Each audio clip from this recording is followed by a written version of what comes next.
저는 얼마 전 처가댁을 개똥으로 생각하는 남편과 사돈을 자기 밑으로 생각하는 시댁 사람들을 손절했어요. 솔직하게 말해서 완전히 제 기억에서 삭제하고 싶었지만 그렇게 못한 게 짜증날 정도로 결혼 후의 기억들은 최악이었거든요.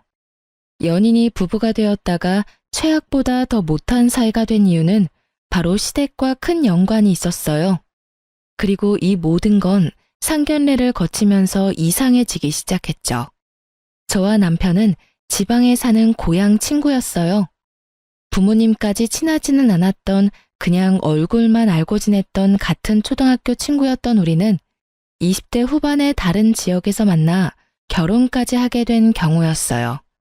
시댁이 친정보다 잘 사는 건 그간 남편과의 만남을 통해 알고 있었지만 상견례 날에는 그보다 더 큰 충격이 기다리고 있었어요. 그날 친정아버지와 시부가 아는 사이라는 걸 알게 됐어요. 시부는 상견례 당시에 꽤나 잘 나가는 음식점을 운영 중인 사장님이셨고 친정아버지는 중소기업에서 일하는 직장인이었죠. 그런 두 사람 사이에 접점이 있을 거라고는 생각도 못했는데 알고 보니 두 분 젊은 시절에 같은 직장에서 일했다고 하더군요. 그것도 상사와 부하 관계였죠. 두 사람의 표정으로 보아 그다지 좋은 사이는 아니었던 것 같았어요. 하지만 그 상황에서 물어볼 수도 없었고 상견례가 끝나고 나서 아버지도 시부도 별 말이 없었으니 저도 남편도 별 생각 없이 지나쳤죠. 저는 좋은 날을 앞두고 분란을 일으키고 싶지 않은 심정이었고 남편은 귀찮은 걸 싫어하는 편이었으니 그냥 지나친 거죠. 그래서는 안 됐는데 친정아버지도 제가 결혼을 앞두고 불행해지는 걸 원하지 않았으니 아무 말 하지 않았던 거였어요. 이때 아버지는 알고 계셨던 거예요. 시댁 어른이 어떤 사람인지를요. 결국 나중에 결혼을 하고 나서야 알게 됐어요. 저희 아버지가 사돈댁 두 사람을 보고 그리 좋아하지 않았던 이유. 바로 시부도 시모도 사람을 아낄 줄 모른다는 점을 친정아버지는 알고 계셨던 거예요. 결혼 후 시부모는 저희 친정을 언제나 아래로 보며 하등하게 취급했거든요. 말만 사돈이지 예전에 자기 부하 취급하던 행동을 제 앞에서도 아버지에게도 그대로 하더군요. 그 모습에 정말 너무 어이가 없었어요. 상견례 때 아버지 모습을 보고도 별 생각 없이 결혼을 했던 저는 저와 친정이 시댁에서 어떤 취급을 받는지 아버지에게 말하고 싶지 않았어요. 제 자존심의 문제가 아니라 부모님이 상처받는 게 싫었고 결혼한 자식이 불행하다고 하면 부모님이 느낄 안타까움과 슬픔이 짐작도 안 갔으니까요. 결국 제 잘못인 거죠. 참고 살아보겠다고 결정한 그 다짐이 제 발목을 잡을 줄 몰랐으니까요. 말은 참을 수 있었어요. 제가 듣고 그냥 넘기면 되잖아요. 뭐라고 짓거리건 그냥 앞에서 흘려넘기면 될 일이고 제 기억에 남아있는 것들은 그냥 제 기억에만 남겨놓으면 된다고 생각했는데 제가 아무렇지 않게 받아들여 넘길수록 시부모는 더욱 수위를 높여 저와 제 친정에 대해 비난을 하고 아랫사람 취급을 하더군요. 그 사람들이 그런 말을 하는 건 순전히 저를 괴롭히기 위함이라는 생각이 들었어요. 제 아버지가 자기 부하 직원이었다는 걸 알고 나서는 며느리가 아닌 부하 직원의 딸처럼 보였나 봐요. 게다가 시무는 며느리가 뭐 하나 잘난 구석이 없다며 매번 저를 폄하하고 욕하기 바빴어요. 이상하죠? 결혼 전에 만나서 식사 사드리고 선물 사드릴 때는 좋아서 입이 찢어질 정도로 웃더니 말이죠. 고작 아버지가 시부의 직장 부하였다는 이유만으로 저에 대한 취급이 하루아침에 바뀌어버린 거죠. 그렇게 참고 지내던 제가 폭발한 적이 있었어요. 결혼 직후 처음 맞이한 명절이었죠. 저와 남편은 양쪽 집에 드릴 선물을 미리 준비했고 용돈 봉투도 이미 준비를 다 한 상태였어요. 그렇게 시댁에 갔고 평범하게 하루가 잘 지나갔어요. 이후 친정에 들르기 위해 시댁에서 나오는데 시모가 제게 선물 세트를 하나 건네더군요. 아버지한테 갖다 드려. 그래도 명절인데 사돈지간에 선물 하나는 보내야지. 빈손으로 보낸 거 보면 예의를 아는 건지 모르는 건지 이렇게 생각이 짧아서야. 선물을 건네며 함께 받은 말은 돕겠지만요. 이 정도면 대놓고 저희 부모님이 시댁에 선물을 하지 않은 걸 욕한 거나 마찬가지였죠. 선물을 준비했을 거라고는 생각을 못했기에 저도 그 말에 답을 못했어요. 그래도 시댁이 저와 친정을 생각해줬다는 생각에 마음이 좀 편해진 상태로 친정에 향했죠. 그리고 친정 부모님께 시댁에서 보낸 선물 세트를 건네고 시간을 보냈어요. 아버지는 좀 떨떠름해 보였지만 선물이 들어왔으니 남편에게 고맙다는 말을 전했어요. 그렇게 이야기하고 놀며 저녁 시간이 되어서 어머니는 들어온 선물 세트로 맛있는 음식을 해보자며 선물 세트를 열었어요. 저희가 받아온 건 말린 버섯 세트였어요. 그런데 쇼핑백에서 꺼낸 순간 모든 사람들이 깜짝 놀랐어요.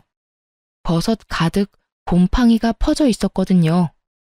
받아서 가지고 온 지 24시간도 지나지 않았는데 이런 곰팡이가 생길 리는 없었고 처음부터 곰팡이 생긴 걸 줬다는 게 더 맞는 말이었죠. 저는 경악, 아버지는 침착, 어머니는 정색. 그 와중에 남편은 자리를 슥 피하더군요. 저는 너무 화가 나고 어이가 없어서 밖으로 나간 남편에게 쫓아갔어요. 남편이 차로 가는 걸 확인하고 남편을 불러 세웠어요. 잠깐 서봐. 당신 이거 알고 있었어? 저렇게 곰팡이 피인 유통기한까지 벌써 지난 버섯인 거 알고 있었냐고. 나도 몰랐어. 쇼핑백에 들어가 있는데 내가 어떻게 알겠어? 남편도 당황스러운 표정인 건 마찬가지더군요. 어머님이 왜 이런 걸 우리 집에 준 거야? 내가 아무리 싫으셨다 하더라도 이건 아니지. 어떻게 사돈 댁에 저런 물건을 보내? 아예 보내지 않았으면 이런 일도 없었을 거 아냐. 나도 모른다니까 왜 나한테 자꾸 화내? 그럼 내가 화 안 나게 생겼어? 그러는 당신은 왜 이렇게 조용한데? 장인 장모가 당신 부모님 때문에 화가 났는데 왜 이렇게 침착하냐고. 그럼 내가 어떻게 해야 하는 건데? 나한테 이러지 말고 당신이 직접 우리 엄마한테 말하던가. 어떻게 해야 하냐고? 그걸 몰라서 물어? 변명을 하던 핑계를 대던 뭐라도 말해야 할 거 아냐. 그러니까 나는 모르는 일이니까 당신이 우리 엄마한테 말하라고. 지금 내가 어머님한테 전화하면 좋은 소리가 나올 것 같아? 그러던지 말던지 난 모르는 일이니까 당신이랑 엄마가 알아서 해. 오늘은 여기서 못 잘 것 같으니까 나 먼저 갈게. 당신은 연휴 마지막까지 있다가 와.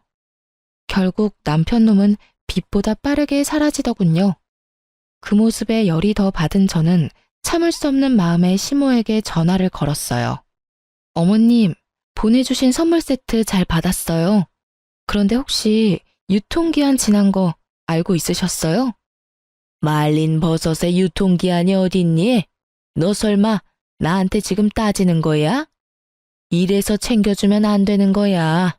세상에 명절 선물 하나 안 보내는 작자들한테 선물 보내줬더니 말이야.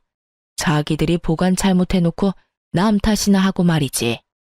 그런데 가져온 지 하루도 안 지났어요. 곰팡이가 필 수 있는 상황도 아니었고요. 습한 곳에 보관하지도 않았는데 이미 곰팡이가 생겼어요. 어머님 탓이 아니라고 하셨지만 저희 잘못도 아니죠. 그래서 어쩌라는 거니? 곰팡이 폈다고 먹지를 못하는 것도 아니고 그냥 곰팡이 없는 거 골라 먹으면 될 거 아니야. 그렇게 먹어도 죽는 사람 아무도 없어. 맛에 문제 있을 것도 아닌데 왜 이렇게 호들갑이야? 그리고 넌 어떻게 시어머니한테 꼬박꼬박 말대꾸하면서 이렇게 때를 쓰고 난리야. 네가 지금 나한테 그런 소리 할 상황은 아니지 않아? 시모의 말을 들으니 정말 답답해서 미칠 것 같았어요. 뭐가 그렇게 당당한지 자기가 뭘 잘못했냐고 하는 게 더 열받았어요. 솔직히 확인도 안 하고 줬으면 확인을 못해서 미안하다고 이야기하는 게 정상 아닌가요? 끝까지 저희 탓 못해서 안달난 사람처럼 결국에는 시모에게 대드는 못된 며느리로 만들어버리는 모습에 가만히 있어선 안 되겠더라고요. 뭘 잘못했는지 직접 이해하게 만드는 수밖에요. 정말 그렇게 생각하신다는 거죠? 뭘 그렇게 생각해? 지금 하신 이야기들요. 그대로 제가 받아들여도 된다는 거죠? 너 알아서 해. 웃겨서 정말. 선물해주고도 욕 얻어먹을 줄 알았으면 나도 선물 안 했어. 괜히 챙겨줬다가 욕만 얻어먹고 이 나이에 며느리한테 이런 소리까지 들어야 되고. 시모가 혼자 중얼중얼거리며 신세 한탄하는 거 듣고 싶지 않아서 중간에 전화 뚝 끊어버렸어요. 시모가 다시 전화하지는 않았지만 남편에게 엄청 뭐라고 한 것 같더라고요. 시모 이야기하는데 전화 끊는 며느리가 어딨냐면서요. 그 이야기를 들으면서도 저는 한 귀로 흘렸어요. 그것보다 더 중요한 일이 있었거든요. 다행히 시부 생신이 곧 다가오고 있었거든요. 저는 그날을 복수의 날로 정했거든요. 저와 제 친정이 받은 이 수모를 되갚아줘야 하는 게 당연한 일이잖아요. 아버지가 젊은 시절 자기 부하였고 얼마나 괴롭혔는지는 모르겠지만 그것과는 별개로 사돈댁으로 만났는데 이런 짓을 벌인 건 상식에 어긋나는 행동이죠. 그리고 무엇보다 제가 용서할 수 없었어요. 그렇게 착한 사람도 아니고 저도 한성가라는데 굳이 시무를 놔둘 생각은 절대 아니었어요. 시부 생신을 위해서 저는 열흘 전부터 준비했어요. 미역국과 잡채, 갈비찜 등을 준비하기 위해 재료를 열흘 전부터 사놓았거든요. 그리고 시부모를 집으로 초대했죠. 시모가 시어른 생일은 직접 만든 생일상으로 차리라고 했기에 그렇게 하려고 부른 거였죠. 집으로 들어오는 시부모들의 표정에는 여전히 깔보는 표정이 가득했어요. 그리고 저는 그 표정을 보며 속으로 비웃었어요. 점심 식사를 위해 모인 시모는 우리 집에 들어오면서부터 역시나 마음에 안 든다며 짜증나는 소리를 해대더군요. 집은 치우고 사니? 어떻게 이렇게 정리도 안 하고 살아? 우리 아들 불쌍해서 이런 집도 집이라고 같이 살고 있는 꼴 보니 에휴. 그러게요. 남편 버는 것만으로는 감당이 안 돼서 맞벌이 중인데 집안일이 모두 제 몫이라 감당이 안 돼서 그런가 봐요. 어머님이 이해하세요. 이 사람이 돈 못 버는 게 이 사람 탓은 아니잖아요. 시모의 표정이 순식간에 시뻘겋게 변하더군요. 그러게 말을 조심해야지. 집이 더러운 게 오로지 며느리 탓인 양 이야기하고 싶었겠지만 그게 제 탓만은 아니잖아요. 게다가 제가 시모의 말을 이용해 남편을 돌려가자 남편도 기분이 나쁜 표정이었어요. 그런데 집안일에 손도 안 댄 건 사실이니까 자기가 뭐라 할 말이 없으니 참고 있는 것처럼 보였어요. 식사나 하자. 시모는 목표를 바꾼 모양이었어요. 그쪽으로 저를 자극해서 얻을 것 없다는 걸 알았으니 음식으로 저를 혼낼 생각이었던 것 같더라고요. 물론 예상하긴 했죠. 그리고 입에 하나씩 반찬이 들어가자 여기저기서 소리가 튀어나오더군요. 뭐야? 무슨 갈비찜에서 누린내가 이렇게 나? 여보, 당신 맛 안 봤어? 미역국 맛이 이상한데 상한 거 아니야? 생신잔치의 주인인 시부는 아예 먹던 걸 입 밖으로 뱉어내고 있었어요. 저는 천연덕스럽게 말했죠. 상했다고? 좀 오래되긴 했는데 상한 부분은 다 잘라내고 만들었어. 고기를 좀 오래전에 사놓고 넣어뒀던 거라 고기 들어간 음식은 다 맛이 이상했나 보다. 그래도 이거 먹는다고 죽는 건 아니잖아. 그게 할 말이야? 아니 어떤 며느리가 시부모 생신상을 오래된 고기로 만들어. 당신 장인어른 장모님한테 밥 대접할 때도 오래된 고기 쓸 거야? 그럴 리가 있겠어? 우리 부모님은 오래된 거 못 먹으셔. 유통기한 임박한 것도 불안해서 못 드시는 분들인데 내가 왜 그런 걸 대접해? 그걸 말이라고 해? 지금 당신이 처갓집이랑 우리 집 차별하고 있잖아. 차별이야? 이게? 어째서? 나는 어머님이 나한테 저번 명절에 하신 말씀대로 하고 있어. 그렇죠, 어머님. 갑자기 화살이 자기에게로 몰리자 시모가 당황한 표정으로 저를 바라보며 말하더군요. 난 그런 적 없어. 내가 언제 오래된 고기로 반찬하라고 했니? 이상하네요. 어머님 저번에 저희 친정에 유통기한 지난 거 주시면서 그렇게 말씀하시지 않았어요? 곰팡이 없는 부분만 먹으면 된다고요. 그렇게 먹어도 죽는 사람 아무도 없다고 하셨잖아요. 그래서 저는 어머님이 유통기한 지난 재료로 음식 만드는 거 좋아하시는 줄 알았지 뭐예요. 그래서 저도 최대한 취향 맞춰드리려고 열흘 전부터 고기 사서 숙성시켜뒀는데 어디가 잘못된 거죠? 제 말에 세 사람이 모두 말도 없이 저만 쳐다보더군요. 저는 당당했어요. 시작은 지들이 먼저 했지 제가 한 건 아니니까요. 너 설마 그날 그 일 마음에 두고 이런 일 벌인 거니? 시아버지 생신에?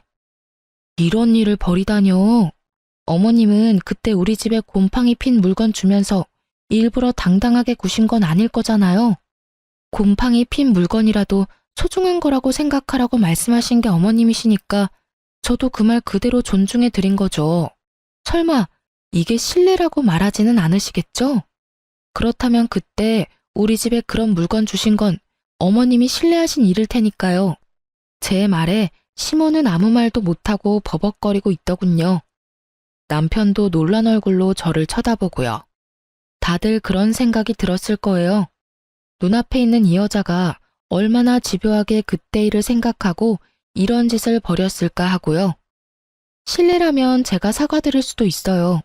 그렇지만 진짜 실례면 어머니도 저희 부모님께 사과하셔야겠죠? 그 말에 할 말이 없는 시모는 저를 노려보기만 할 뿐이었고 사과할 생각은 전혀 없어 보였어요. 하긴 사과를 할 사람이었으면 제가 이런 짓도 안 했을 테죠. 저는 시부모에게 대놓고 말했어요. 받은 대로 해드리는 것뿐이에요. 그러니까 앞으로도 시댁 행사에는 어머님이 좋아하시는 유통기한 지난 재료 넉넉히 써서 음식 해드릴게요.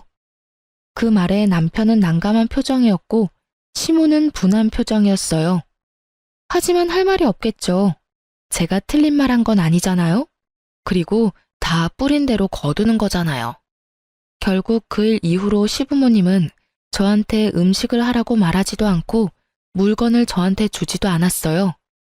안 받고 안 주는 게 제일 깔끔하죠.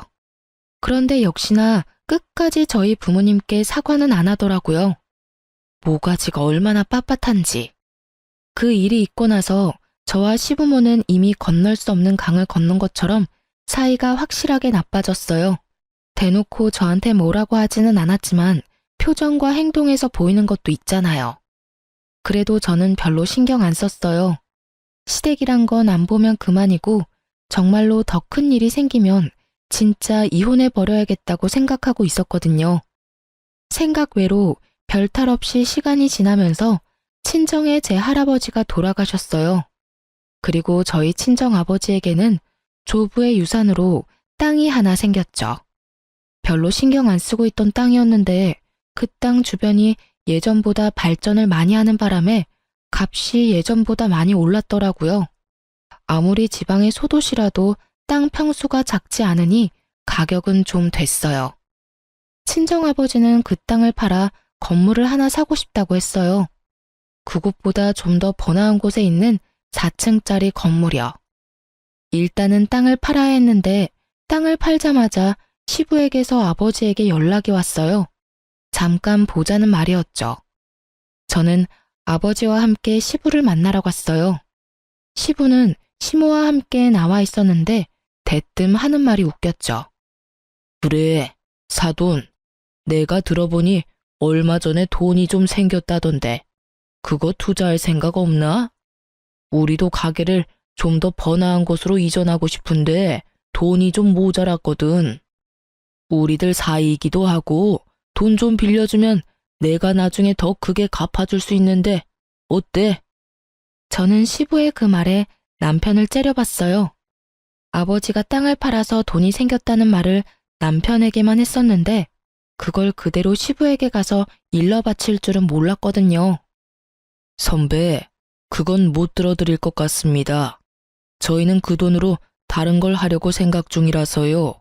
사실은 이 사람이 아니, 내가 돈을 달라고 한 것도 아니고 빌려달라고 했다는 것뿐인데 그걸 이렇게 매몰차게 거절을 해? 돈 생기더니 사람이 변하네.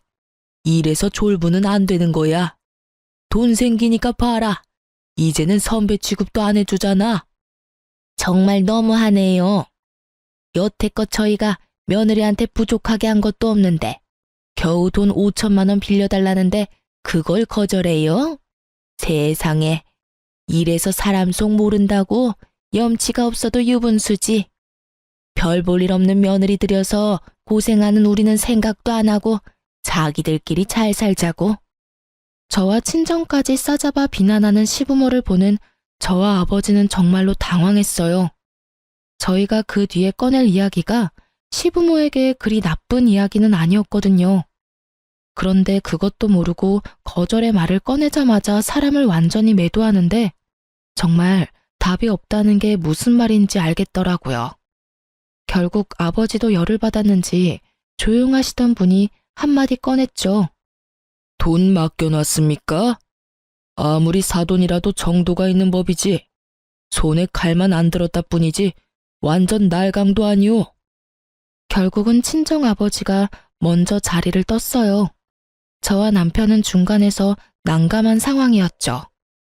이 일만으로도 제 머릿속이 엉망이었는데 더 안 좋은 일은 그 뒤에 일어났어요. 남편과 시부는 그 뒤로 제게 냉랭하게 대했고 저는 아무런 말도 건넬 수 없었죠. 남편과 이야기를 해봐야겠다 싶은 마음에 연차를 쓰고 남편과 시부가 일하는 음식점으로 갔어요. 그런데 가게 안으로 들어가기 전 유리병 너머로 남편과 가게 여직원이 이야기하고 있는 게 보이더군요. 그런데 남편 손의 위치를 보고 제가 폭발할 뻔했거든요. 여직원 허리에 손을 얹고 있었고 여직원은 뭐가 좋은지 하하호호 하며 몸을 찰싹 붙이고 있었어요. 너무 열받은 제가 문을 열고 들어가며 소리쳤죠. 지금 뭐 하는 짓들이야? 저를 보고 남편과 상간녀는 깜짝 놀란 모양이더군요. 당신 이게 뭐야? 설마 가게 여직원이랑 바람 났어? 여보, 그게... 난감해하는 남편과 모른 척하며 눈을 피하는 상간녀를 보니 억장이 다 무너지는 기분이었어요. 저는 남편에게 소리쳤죠. 내가 당신하고 이야기하려고 여기까지 왔는데 설마 이런 걸 보게 될 줄 상상도 못했네. 얼마나 됐어? 어디까지 갔어? 왜 이리 소란스럽냐? 제 목소리에 튀어나온 시부가 뚱한 표정으로 저를 보며 한마디 하더군요. 넌 여기 왜 왔어? 남편 일하는 곳이 음식점이라서 편하게 들락날락해도 된다고 생각하냐? 그리고 남편 일하는 곳에서 소리 지르는 건 네 아비가 가르치든? 결국 또 말끝에 아버지를 걸고 넘어지는 시부를 보며 아니 이 상황에 대해 아무 말도 하지 않는 시부를 보며 저도 부글부글 끓었죠. 아버님, 아버님도 아셨어요? 이 사람 여기서 바람 피우는 거?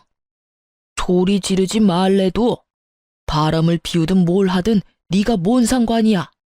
며느리로서 네가 마땅히 해야 할 일도 하지 않는데 아들이 바람 피우는 건 어쩔 수 없지. 도움이 안 될 거면 가만히라도 있어라. 그럼 다 알고도 지금 저한테 제가 며느리로서 뭘 못했는데요? 내가 머리 숙이고 들어가서 돈을 빌려달라고 했으면 네가 나서서 일이 잘 되도록 했어야 하는 거 아니냐. 그런데 가만히 앉아서 지켜만 보고 있는 꼴이라니. 도움도 안 되는 며느리보다야 보는 맛이라도 있는 여자가 더 낫겠지. 이게 지금 저희 아버지가 돈을 안 빌려줘서 제가 이런 취급을 당하는 거예요? 아니, 저희 아버지한테 돈 맡겨놓으셨어요. 돈을 주든 말든 그건 아버지 돈이죠. 세상 어떤 시아버지가 며느리한테 친정집 돈을 내놓으라고 시킬 수가 있어요. 못할 일도 아니지. 별 볼 일 없는 너 며느리로 받아들였으면 은혜 갚을 생각은 하지도 않고 네가 어디 가서 우리 아들처럼 괜찮은 남자 만날 수 있을 것 같냐? 네가 도움이 안 되면 우리가 너 쳐내면 그만이야. 쳐낸다고요? 이혼이라도 하라는 말이에요? 말해봐. 당신도 나랑 이혼하고 싶어? 이보세요, 아주머니. 그걸 물어봐야 알아요? 아버님도 당신 남편도 제가 좋다는데 뭘 그렇게 애절하게 매달리고 난리야. 나 같으면 자존심이 상해서라도 이혼해 주겠네. 눈치가 없는 건지 자존심이 없는 건지. 상간녀의 말에 저도 눈앞에 보이는 게 없이 빡 돌아버렸죠. 넌 뭘 잘했다고 입을 놀려, 상간녀 주제에. 내가 이혼하면 너도 네 옆에 그 인간 쓰레기 같은 놈도 나한테 위자료 줘야 하는 건 알고는 있니? 내가 왜 위자료를 내? 우리 집 무시하고 도움 하나 안 준 건 당신이잖아. 돈 좀 생겼다고 시댁 무시하는 거 그거야말로 당신 잘못 아니냐고. 위자료를 내더라도 당신이 내야지. 친정에서 시댁에 돈 안 빌려줬다고 위자료를 내? 가짜는 소리하고 지랄하네. 바람도 쓰레기 같은 네 놈이 피고 친정 욕도 내가 들었는데 왜 내가 위자료를 내? 그럼 이혼해. 나는 아쉬운 거 없어. 여기서 누가 잘못인지 법원에서 잘 가려서 알려주겠지. 얘가 못하는 말이 없어. 누가 너희 집을 욕해? 그리고 바람을 피우다니. 그냥 직원이랑 친하게 지낸 것뿐인데. 이제야 없었던 일로 치려는 시부를 보며 제가 코웃음을 쳤어요. 손바닥으로 하늘이 가려져요? 그 나물에 그 밥이라더니. 내가 이런 사람들하고 같은 취급 당하느니 차라리 이혼하고 말지. 한마디 던지고 저는 그 집을 나와버렸어요. 정말로 다 필요 없었거든요. 여직원이랑 바람나서 마누라 등한시한 인간 말종 같은 남편 새끼도, 그걸 보고 있으면서도 아무 말도 없었던 정신 나간 시부도, 정말로 그냥 싹 다 제 눈앞에서 없애버리고 싶은 기분이었어요. 하나라도 좋은 일이 없었다면 정말로 우울증이나 화병에 시달렸을지도 모르지만, 나쁜 일 겪으면 좋은 일도 온다고 아버지가 이혼 기간 중 조부의 땅을 팔아서 건물을 매입하게 됐어요. 그리고 저는 아버지를 대신해서 관리인으로 일하기로 했고요. 바쁜 아버지 대신 여러 가지 일도 처리했죠. 그러다 1층에 빈 상가에 계약할 사람과 만나기로 해서 그 빈 상가 옆에 있는 카페에서 기다리고 있었어요. 그 카페 사장님하고 나이 차이도 별로 안 나는 데다가 성격이 잘 맞아서 그곳에 앉아있는 일이 많았거든요. 카페 사장님이 화장실에 간 사이에 직원처럼 손님을 받아준 적도 많았고요. 그렇게 앞치마 메고 알바생처럼 하고 서 있는데 카페에 누가 들어오더군요. 저는 제가 기다리던 사람인가 싶어 쳐다봤는데 깜짝 놀랐어요. 전 남편과 시부였거든요. 이혼 서류에 아직 잉크도 마르기 전인데 이렇게 다시 만나니 새삼 분노가 다시 치밀어 올랐죠. 아이고, 그렇게 당당하게 이혼하고 나가더니 결국은 이런 데서 아르바이트나 하고 있는 거야? 이딴 카페 직원이나 하려고 이혼했냐? 그러게 내가 뭘 했냐? 우리 아들만큼 괜찮은 남자 없다고 했는데 우리 아들은 내 뒤를 이어서 이제 우리 가게 사장님이야. 옆에 있는 점포에 들어오게 됐는데 배가 아파서 어째? 아주 당당하게 비웃으며 저를 돌려가더군요. 그리고 그제야 알게 됐죠. 이 망할 인간들이 우리 건물 1층에 들어오고 싶어서 연락한 사람들이라는 걸요. 아는 지인을 통해서 자리를 보고 싶다고 했고 계약을 하고 싶다는 뜻을 비췄다고 해서 한 달이 건너서 약속을 잡은 거였는데 이 인간들인 걸 알았다면 거절했을 거예요. 그렇지만 이미 이 사람들은 여기에 들어온 상황이죠. 어이가 없어서 안 입고 온 표정 짓고 있으니 시부가 자기 상황도 모르면서 저한테 또 한마디 던지더군요. 옆에서 일한다고 우리 아들한테 꼬리치지 마, 응? 이미 이혼하고 남인데 콩고물 떨어지는 거 받아먹으려고 근처에서 알짱거리지 말라 이 말이야. 그러게 처음부터 네 아빠한테 말해서 돈 빌려주라고 했으면 이런 일 없었을 거 아니냐? 꼭 갑자기 돈 생긴 것들이 의리를 몰라요, 의리를. 내가 일할 때 챙겨준 게 얼만데 이딴 식으로 사람 뒤통수를 치고 말이지. 갑자기 돈 생겼는데 돈 빌려달라고 대뜸 달려들어서 물어뜯으려는 피라냐 같은 인간들은 어떻고요? 일할 때 얼마나 저희 아버지를 얼마나 잘 챙겨줬으면 얼굴도 보고 싶지 않았다고 학을 떼요? 그리고 지금 이 상황을 제대로 모르시는 것 같은데 제가 이야기하려는데 카페 사장님이 돌아왔어요. 그러고는 시부와 전 남편을 보더니 저한테 말하더군요. 혹시 오늘 여기서 보기로 한 사람들이에요? 저 옆에 들어올지도 모른다는? 보기로 한 사람은 맞는데 저 옆에는 안 들어올 거예요. 아버지가 절대로 허락 안 할 거거든요. 저와 카페 사장님의 이야기를 듣던 시부와 전 남편 표정이 당황스러움으로 변하더군요. 그럴 만도 하죠. 제가 앞치마 벗어서 사장님한테 건네줬으니까요. 고마워요. 내가 우리 건물주님 따님한테 매번 이렇게 신세를 지내요. 그제야 상황이 어떻게 돌아가는지 알게 된 전 남편과 시부의 얼굴을 보니 웃겼어요. 그래서 친히 말해줬죠. 여기서 만나기로 한 관리인이 저고요. 이 건물은 저희 아버지 거예요. 지인이 꼭 만나보래서 나왔는데 이런 꽝을 뽑을 줄은 몰랐네요. 뭐 오셨으니까 차나 한잔하고 가세요. 어차피 저희도 계약은 생각 없고 그쪽도 생각 없을 거 아니에요. 그 잘난 아드님이 가게 사장님인데 저랑 이혼한 사이면 굳이 여기까지 기어들어 오진 않겠죠. 제 말에 두 사람 얼굴이 허옇게 질리더군요. 아니, 여기가 너희 아버지 건물이라고? 생각보다 입지가 좋은 곳이었으니까 본인들도 놀랐을 거예요. 쥐꼬리만한 돈으로 뭘 하겠나 싶었을 테니까요. 뭐 그런 쥐꼬리만한 돈 강탈해 가려고 한 사람들이니 더 놀란 것도 있겠죠. 네, 여기가 아버지 건물이에요. 뭐 예정도 있으니 들어와도 상관은 없어요. 아버지한테 물어봐 줄 수 있고 긍정적으로 검토해 볼 수는 있죠. 근데 당연히 조건은 붙여야죠. 아까 뭐라고 하셨죠? 꼬리치지 말라고 하셨나? 콩고물 얻어먹으려고 알짱대지 말라고 하셨나?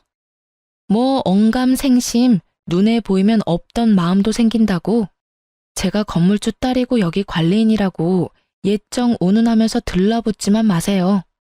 솔직히 지금 상황에 누가 누구에게 꼬리를 쳐요? 이미 감정도 없고 볼 것도 없는 인간 쓰레기. 다른 여자가 주워서 쓰는 거 굳이 내 알 바 아니고요. 뭐 계약하고 싶으면 이런 거만 조심해 주시면 되거든요. 물론 이것도 아버지가 허락해야 하는 거지만 어떻게 하실래요? 제가 시부가 한 말을 그대로 되돌려주자 시부와 전 남편 얼굴이 벌겋게 달아오르더군요. 하긴 놓친 물고기가 얼마나 아깝겠어요? 저는 아버지의 하나뿐인 외동딸이고 아버지 돌아가시면 이 건물도 제 것인데 욕심에 눈먼 사람들이 얼마나 안타깝게 생각하겠어요. 아가, 사돈 한 번만 만나면 안 될까? 직접 만나서 이야기를 좀 하고 싶어서 그러는데. 누가 아가예요? 이혼한 지가 언젠데. 그리고 저희 아버지는 어르신 사돈도 아니고요. 정말 어이없어서 웃음밖에 안 나는데 저희 아버지 욕하면서 함부로 대할 때는 언제고 이제 와서 매달리려고 하세요? 염치라는 게 있기는 해요? 양심이라는 게 있으면 이런 식으로는 못하죠. 돈 안 빌려준다고 그 난리를 치면서 욕을 하던 사람들이 이제 와서 아버지 만나게 해달라? 그때는 우리가 잘못한 것 같아. 다짜고짜 그런 이야기하면 그래, 기분 나쁠 수 있지. 우리도 급해서 그런 거였으니까 다시 한번 만나서 차근하게 이야기하고. 죄송한데 아버지가 바쁘셔서요. 저도 바쁘고요. 계약 안 될 것 같은데 굳이 여기서 열내지 마시고 그냥 돌아가시는 게 어떨까요? 솔직하게 말해서 가게 들어오는 사람들 거르는 것도 일이거든요. 그런 면에서 이번에는 쉽게 걸렀으니 다행이라고 생각해요. 그럼 저는 바빠서 이만 가볼게요. 안녕히들 가세요. 저는 두 사람을 놔두고 카페 밖으로 나가버렸어요. 그리고 그날 저녁에 전 남편에게 전화가 왔어요. 사실 이혼 후에 연락처 삭제시켜놨는데 남편 놈도 연락처를 바꿨는지 결국 전화를 받게 됐어요. 나야, 당신이 오해할까봐 말하는데 나는 그 여자랑 결혼한 거 아니야. 솔직히 그때도 별 사이 아니었는데 당신이랑 아버지가 너무 크게 싸워서 이런 이야기도 못하고 헤어졌잖아. 오해? 그게 오해라고? 당신 그때 변명에 말 한마디도 안 하고 다 아버님한테 맡겼었지? 별 사이가 아니라는 것 치고는 그 여직원 행동도 너무 당당했는데 아니라고? 그래, 그런 걸로 알게. 아무 사이도 아니라고. 그런데 그 이야기를 왜 나한테 해? 어? 그야, 당신이 오해하고 있을까 봐. 나는 아직 당신한테 마음이 있어. 우리가 이혼한 게 당신과 나 사이에 문제가 있어서가 아니라 부모님과 당신 사이에 문제가 있어서 헤어진 거잖아. 나는 여전히 당신 생각에 매일 힘들고 그래. 그래? 그런 것 치고는 연락이 참 이상한 때에 왔네? 그전까지 시간이 그렇게 많고 많았는데 왜 굳이 오늘 전화를 한 거야? 그래, 당신도 욕심이 나긴 했겠지. 건물주 외동딸이면 욕심 안 날 수가 없지. 그러니까 이거잖아. 내가 아무것도 아닌 년이었을 때는 상간녀가 더 좋았고, 내가 가진 게 좀 있어 보이니까 이번에는 내가 좋고. 한마디로 그거잖아. 그런데 너는 나한테 아무런 메리트가 없어. 장점이 하나도 없다고. 솔직하게 말해서 직장 직원이랑 바람 피우는 남자를 대체 어떻게 다시 믿고 만나겠어? 상식이 아니지. 그리고 당신이 나한테 이러는 거 그 상간녀는 알기나 해? 당신이 그렇게 나에 대한 마음이 굳건하면 내가 상간녀한테 알려줄까? 정말로 그런 거 아니야. 나는 당신하고 이렇게 어이없이 헤어지고 정말 힘들었다고. 어떻게 해야 내 진심을 알아줄 거야? 진심이고 나발이고 너한테 그런 진심이란 게 있을 리가 없지 정신 나간 새끼야. 아, 그리고 하나 알려줄까? 너 바람 피우다 딱 걸린 날 내가 왜 당신한테 말도 없이 가게 찾아갔는지 알아? 내가 말해주고 싶은 게 있었거든. 너희 아버지가 우리 아빠한테 돈 빌려달라고 했었잖아. 그때 아버지가 거절하고 나서 그 뒤에 무슨 말 하려고 했는지 나도 알고 있었거든. 아버지가 그때 뭐라고 하려고 했냐면 그 돈으로 건물을 살 건데 1층에 저렴하게 입점하시는 게 어떻겠냐고 물으려고 했었어. 그런데 너희 아버지 뭐랬어? 거절한다는 말 듣자마자 우리 아버지랑 나한테 온갖 비난의 말 다 쏟아내지 않았어? 그거 이야기하러 당신 가게 들린 거야. 그런데 잘 된 거지. 내가 당신 바람난 것도 모르고 입점시켜줬으면 당신 좋은 일만 시킬 뻔했잖아. 그치? 정말로 하늘이 도왔지 뭐야? 어떻게 그 타이밍에 당신이 딱 바람을 피워서 내가 그런 미친 짓 안 하도록 만들었는지. 제 말에 전 남편이 할 말을 잃었는지 말이 없더군요. 하긴 그럴 수밖에 없죠. 두 번의 기회가 순식간에 날아간 거나 똑같잖아요. 우리 아버지가 너희 아버지 같은 줄 알아? 하나뿐인 딸 시댁에서 천대받으면서 사는 거 보기 싫어서 건물에 입점시켜주겠다고 마음까지 먹고 돈 빌려주는 거 거절했는데 말이야. 뒷말도 안 듣고 욕이나 처하고 난리친 니네 부모가 잘못이지. 거기다 완벽한 타이밍에 불륜이나 들킨 것도 말이야. 장인어른이 그렇게 생각하시는지 몰랐네. 당신이 안 믿을 수도 있겠지만 나 그 여자랑 진짜 아무 사이도 아니야. 그냥 잠깐 한눈 판 것뿐이고 당신이 생각하는 어떤 일도 없었고. 나한테 변명을 왜 해? 그리고 우리 아버지가 왜 당신 장인이야? 우리 사이 이미 다 끝난 거 몰라? 아니면 알고도 지금 작업하는 거야? 너희 아버지 말 못 들었어? 꼬리치지 말라잖아. 그럴 생각도 감정도 없으니까 너도 나한테 이런 정신 나간 소리 하지 마. 소름 돋으니까. 이야기 끝났으니까 전화 끊을게. 연락 다시는 하지 마. 대수가 없으려니까 별 미친 것들이 들러붙어요. 저는 그렇게 말하고 전화를 뚝 끊어버렸어요. 그리고 수신 차단 걸었죠. 그걸로 끝난 줄 알았는데 그 다음날 전 시부가 저희 건물에 찾아왔더군요. 아버지와 전화통화가 안 됐던 건지 저를 찾으며 난리를 피우길래 만나줬더니 대뜸 그러더군요. 아가, 우리가 오해했어. 그런 일이 있을 거라고는 꿈에도 생각 못했다. 설마 우리한테 입점시켜줄 거라는 말이었다니. 그런 오해가 있었으니 너희의 이혼은 없던 일로 하자꾸나. 다 늙어 빠진 우리들이 너희 이혼을 이래라 저래라 하는 게 아니었어. 내가 그 여직원도 이미 내쳤고 너희 시어머니한테도 단단히 일로 뒀다. 기분 나빴던 일이 있으면 풀고 다시 시작해보는 게 어떠냐? 아들도 여전히 너한테 마음이 있다고 하고. 저는 그 말을 들으면서 진짜 이 사람들이 욕망에 충실하다는 걸 깨달았어요. 상간녀와 아들놈이 바람 피울 때는 그 관계를 혼내기는커녕 두둔했던 시부가 상간녀를 내쳤다는 것을 들으니 정말 구역질이 날 만큼 기분이 역 같았어요. 입에 침이나 바르고 거짓말을 하세요. 오해가 아니라 무시겠죠. 저희를 오해한 게 아니라 무시한 거잖아요. 그리고 다시 시작하라고요? 저는 그런 짓 못해요. 제가 어떤 취급 당했는지 잘 알면서 어떻게 그런 요구를 할 수 있죠? 저를 못마땅하게 취급한 건 그렇다 쳐도 제 부모님마저 싸잡아 비난하셨잖아요. 다른 건 다 참아도 부모 욕은 못 참아요. 자기들이 무슨 짓을 한 건지 알면서도 뻔뻔한 것도 모르고 다시 연락해요?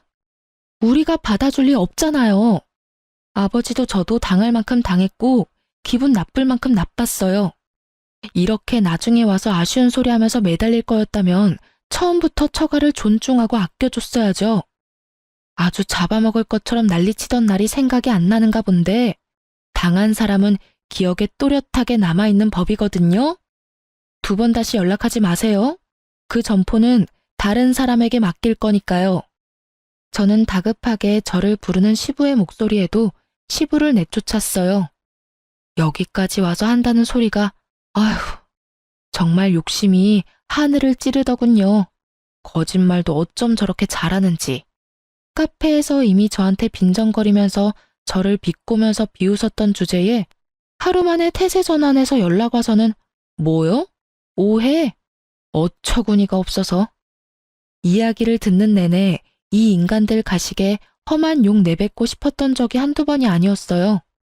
말 같지도 않은 소리를 턱턱 내뱉는 걸 보니 역시 사람 변하지 않는구나 싶었고요.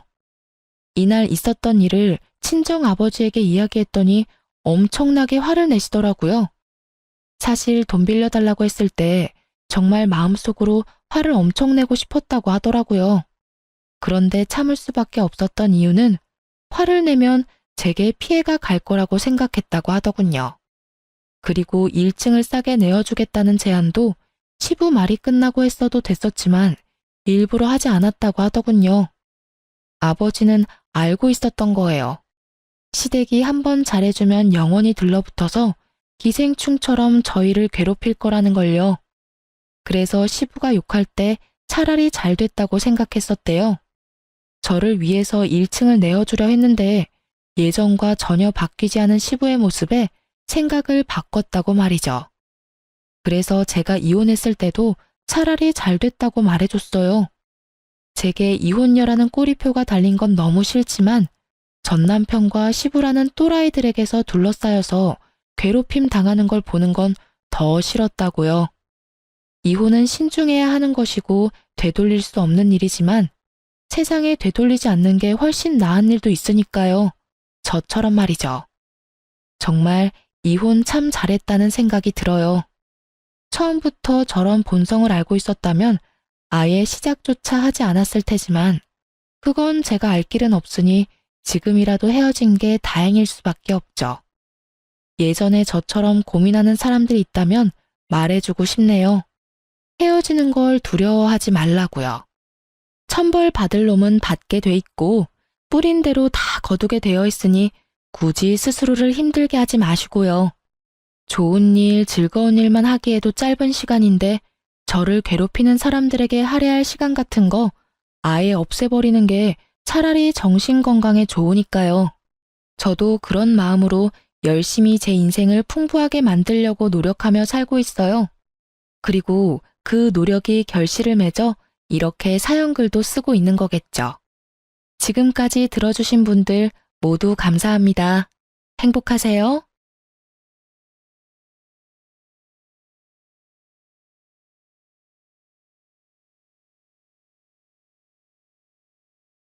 저는 평소 사연을 즐겨 듣는 30대 후반 여자입니다. 몇 번이고 썼다 지웠다 하며 고민하다 큰 마음 먹고 사연을 보내봅니다. 저는 만삭의 몸으로 남편이라는 놈과 이혼하게 되었는데요. 오죽했으면 제가 출산을 얼마 남기지 않고 이혼까지 결심하게 되었는지 들어봐 주실래요? 남편과 전 소개팅으로 처음 만나게 되었어요.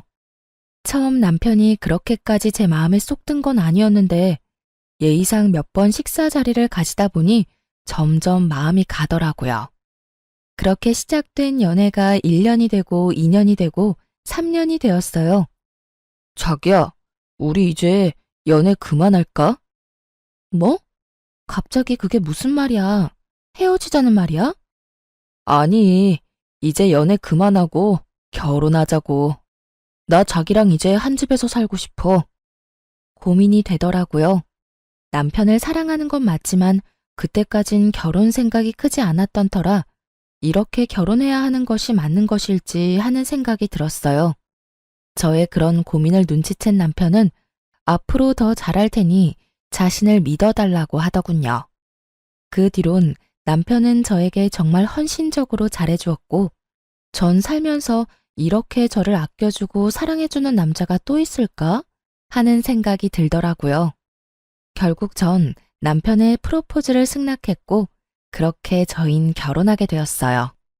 결혼을 할 당시 저흰 부모님의 도움을 받지 않고 오로지 저희가 가진 돈으로 결혼했어요. 양쪽 집이 어렵다거나 그런 이유는 아니었어요. 많진 않았지만 그간 회사 생활을 하며 저희도 그간 모은 돈이 있었기에 굳이 손을 벌리고 싶지 않았기 때문이었어요. 시댁은 어머님 혼자 계셨는데 아버님은 일찍 돌아가시고 어머님이 혼자 남편과 남편보다 3살 어린 시누이를 키웠다고 하더라고요. 그 어려운 상황에서도 아들, 딸 모자람 없이 넉넉한 환경에서 키워주셨다는 말을 듣는데 어머님 참 대단하시다는 생각과 함께 존경심마저 들었어요. 저희 부모님도 저와 생각이 같으셨는데 결혼 반대는커녕 시댁에 잘하라는 말씀과 함께 저의 결혼을 응원해 주셨어요. 그렇게 결혼을 하게 된 저흰 여느 부부와 다름이 없는 평범한 부부였어요. 때론 다투기도 하고 다투고 나면 서로 자존심에 말도 하지 않기도 하고 그러다 또 언제 그랬냐는 듯이 풀려 함께 시간을 보냈죠. 남편과 전 장난치는 걸 좋아해서 싸움의 끝은 꼭 가벼운 장난을 치며 화해하곤 했어요. 저희는 그렇게 평범하게 살아가고 있었어요. 적당한 시기에 임신도 했고요. 다만 유산기가 보인다며 제가 갑자기 휴직하게 된 것이 사건이라면 사건이 될 수도 있을 만큼 평범하고 평화로웠죠. 지금 생각해보니 그 짧은 순간이 결혼 생활 중 가장 행복한 순간이었네요. 존경스러운 어머님도 저와 장단이 잘 맞는 남편도 내면에 어떤 모습을 감추고 있는지 전혀 예상조차도 하지 못했으니까요. 그렇게 행복하던 어느 날 남편이 심각한 얼굴로 집으로 들어오더라고요. 대개 남편이 심각한 얼굴이면 돈 문제, 일 문제밖에 없더라는 이야기를 들었던 터라 전 의아했어요. 남편은 진급을 앞두고 있을 정도로 회사 일은 평탄했고 생활에 드는 돈도 마찬가지였었어요. 저의 휴직으로 인해 외벌이가 되긴 했지만 그것 때문에 남편이 부담을 느끼거나 그런 일은 없었어요. 월급과 비교를 한다면 적긴 하지만 이럴 때를 대비해 모아뒀던 돈이 있었던 터라 여유 있는 생활이 가능했기에 남편의 심각한 얼굴이 더욱 의아하더군요. 전 아무리 생각해도 다른 이유가 떠오르지 않았고 답답한 마음에 먼저 남편에게 물었어요. 여보, 무슨 일 있어? 표정이 너무 안 좋아.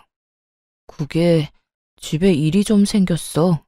정확히는 희정이가 사고를 쳤어. 아, 정말 미칠 것 같아.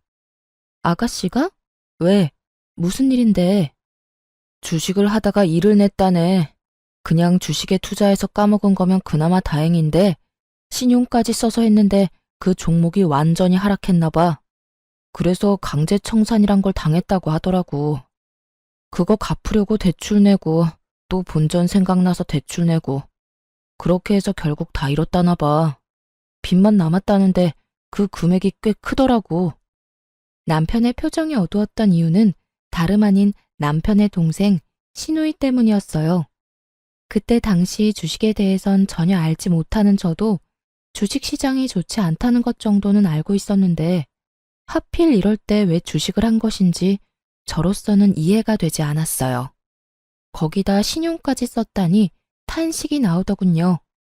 인터넷에서 주식 신용 써서 깡통 찼다는 사람을 보며 혀끝을 차곤 했었는데 그런 사람이 먼 곳에 있는 것이 아니더라고요. 뭐? 주식? 그러면 요즘 아가씨가 한다는 공부가 주식 공부였던 거야? 아, 정말 미치겠다. 그래서 빚이 총 얼만데? 2억. 뭐? 2억? 2천만 원도 아니고 2억? 2억. 아, 진짜 어떻게 해야 할지 모르겠어. 이자도 한두 푼도 아니고. 그렇다고 해서 젊은 애 신용불량자 만들어서 인생 망치게 할 수도 없고 말이야. 간도 크다 했어. 어떻게 그 큰 돈을 날릴 수가 있는지. 아, 남편은 연신 한숨만 내쉬었고 저도 고민이 깊어졌죠.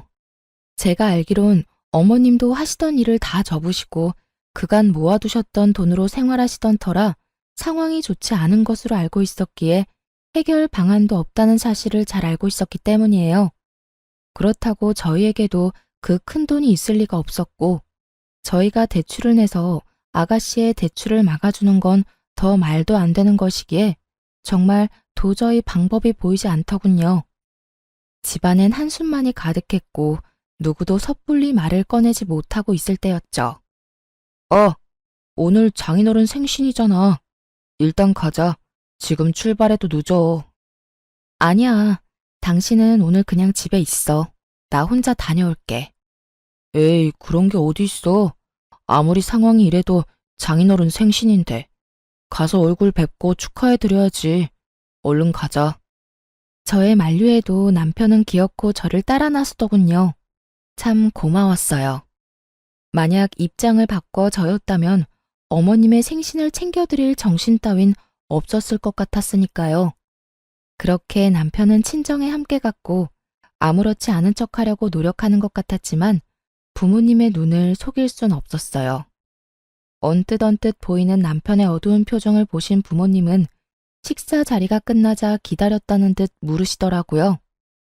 박서방, 무슨 일이 있어? 표정이 영 안 좋은데. 네? 아닙니다, 장인어른. 일은 무슨요. 요즘 회사 일이 바빠서 조금 피곤한 것 빼곤 아무 일 없습니다. 거짓말할 생각하지 말게. 부모가 되어보면 다 보인다네. 내 자식이 무슨 일이 있구나. 고민이 깊구나. 이런 건 그냥 다 보인다고. 오늘 자네가 들어오는데 무슨 일이 있구나 싶었으니 숨길 생각 말고 말해보게. 다 알고 있다는 듯 추궁 아닌 추궁하는 아빠에게 더 이상의 거짓말은 소용없는 짓이었고 남편 역시 그렇게 느꼈는지 사실대로 털어놓더군요. 그게 사실은 집에 일이 좀 생겼습니다. 동생이 주식을 하다가 빚을 많이 내게 됐다는 사실을 알게 돼서. 죄송합니다, 장인어른. 좋은 날인데 표정 관리 하나 잘 못하고. 아, 그런 일이 있었구먼. 그래서 빚이 얼마나 되길래 자네 안색이 이렇게나 좋지 않은 게야? 그게 2억 정도 된다고 합니다. 생각보다 큰 금액이긴 하군. 자네 걱정이 많았겠어. 괜찮습니다, 장인어른. 어떻게 해서든 해결해 볼 테니 걱정하지 마십시오. 아빠도 적잖게 놀란 눈치더군요. 왜 안 그렇겠어요? 2억이 누구 집 개 이름도 아니고 20대 아가씨가 그렇게 큰 돈을 주식으로 날렸다는데 놀라시는 게 당연했죠. 그렇게 한참을 고민에 빠져 계시던 아빠는 방으로 들어가시더니 종이와 펜을 들고 다시 저희 앞에 앉으시더라고요. 일단 돈은 내가 마련해 줄 테니 급한 불부터 끄세. 아닙니다. 금액이 너무 크기도 하고 제가 무슨 염치로. 제가 알아서 해보겠습니다. 말씀만으로도 너무 감사합니다, 장인어른. 자네 말대로 그 큰 금액을 자네가 무슨 수로 마련한단 말인가? 이럴 땐 그냥 감사합니다 하고 받는 걸세. 염치가 밥 먹여준다나? 돈이라도 만들어준다나? 그런 건 일단 급한 불부터 끄고 생각하는 걸세. 그리고 그냥 준다는 거 아니네. 여기 이 종이에 차용증 쓰게. 달마다 조금씩 갚아 나가게. 그게 그래도 제가 염치가 너무 없습니다. 얼른 적게. 늙으니 팔 떨어지겠네. 장인어른, 너무 감사합니다. 정말 감사합니다. 정말 이 은혜 잊지 않겠습니다. 마음고생이 심했는지 남편은 울더라고요. 이건 아니라는 생각도 들긴 했지만 차용증도 이미 썼고 재빠른 아빠가 이미 입금도 완료했던 상황이었기에 제가 나서서 뭘 어떻게 할 수 없는 상황이더군요.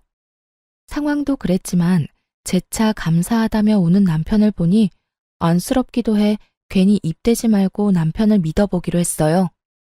남편은 제 걱정과는 달리 성실히 변제를 해나가더군요.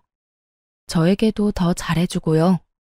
주말엔 꼭 저를 데리고 친정으로 가 시간을 보내주고 임산부의 특권인 새벽에 뜬금없는 음식 찾기도 마음껏 누리게 해주었어요. 여보, 왜 그러고 있어? 그게 나 냉면이 너무 먹고 싶어. 그 냉면 안에 들어있는 무절임 김치를 너무 먹고 싶어. 그거에 갈비 싸 먹으면 너무 맛있을 것 같아. 어이구, 그런 거면 진작 날 깨웠어야지. 당신 내일 출근도 해야 하는데 어떻게 깨워? 그래도 깨워. 괜찮아. 임신했을 때 먹고 싶은 거 못 먹으면 미운아가 나온다고 그러더라. 그러니까 먹고 싶은 거 있으면 내가 밤 꼴딱 새우고 겨우 눈 붙인 상황이라도 무조건 깨워. 알겠지? 고마워. 그러면서 밝게 웃는 얼굴로 냉면과 갈비를 구하러 나가는 남편의 뒷모습을 보는데 눈물이 다 날 정도로 참 행복하더군요. 마음 편히 잘 먹고 잘 지낸 덕에 아기는 저의 뱃속에서 무럭무럭 잘 자라주었고 안정기를 지나 만삭이 되었어요.